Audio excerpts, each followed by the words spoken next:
खरं तर आपल्या सर्वांचा उत्साह बघितल्यानंतर लक्षात येत आहे की 100% विलासरावांच्या आठवणी या शहरातून नक्कीच पुसल्या जातील, यात काही शंका नाही.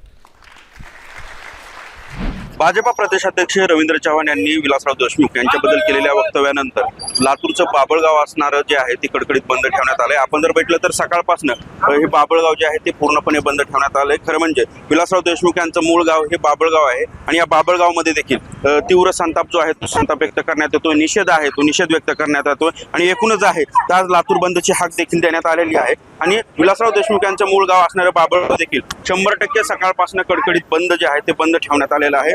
विलासराव देशमुख यांच्या आठवणी लातूर शहरातून 100% पुसल्या जातील अशा प्रकारचं वक्तव्य भाजपा प्रदेशाध्यक्ष रवींद्र चव्हाण यांनी केलं होतं आणि त्यानंतर एकूणच आहे तो संताप आणि निषेध व्यक्त करण्यात येतोय. आणि आज लातूरच्या बाबळगाव या ठिकाणी देखील 100% सकाळपासून कडकडीत जो आहे तो बंद ठेवण्यात आल्याचं चित्र पाहायला मिळतंय. भाजपा प्रदेशाध्यक्ष रवींद्र चव्हाण यांनी विलासराव देशमुख यांच्याबद्दल केलेल्या वक्तव्यानंतर लातूरचं बाबळगाव असणारं जे आहे ते कडकडीत बंद ठेवण्यात आलंय. आपण जर बघितलं तर सकाळपासून हे बाबळगाव जे आहे ते पूर्णपणे बंद ठेवण्यात आलंय. खरं म्हणजे विलासराव देशमुख यांचं मूळ गाव हे बाबळगाव आहे आणि या बाबळगावमध्ये देखील तीव्र संताप जो आहे तो संताप व्यक्त करण्यात येतोय, निषेध आहे तो निषेध व्यक्त करण्यात येतोय आणि एकूणच आहे तर आज लातूर बंदची हाक देखील देण्यात आलेली आहे. आणि विलासराव देशमुख यांचं मूळ गाव असणारं बाबळगाव देखील 100% सकाळपासून कडकडीत बंद जे आहे ते बंद ठेवण्यात आलेलं आहे.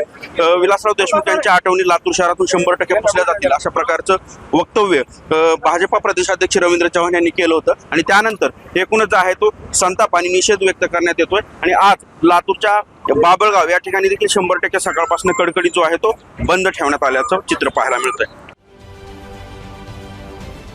महाराष्ट्रातील सर्व बातम्यांचे विश्वासार्ह व्यासपीठ, सकाळच्या सर्व सोशल मीडिया प्लॅटफॉर्मला लाईक, फॉलो आणि सबस्क्राईब करा. तसंच सर्व नोटिफिकेशनसाठी बेल आयकॉन प्रेस करायला विसरू नका.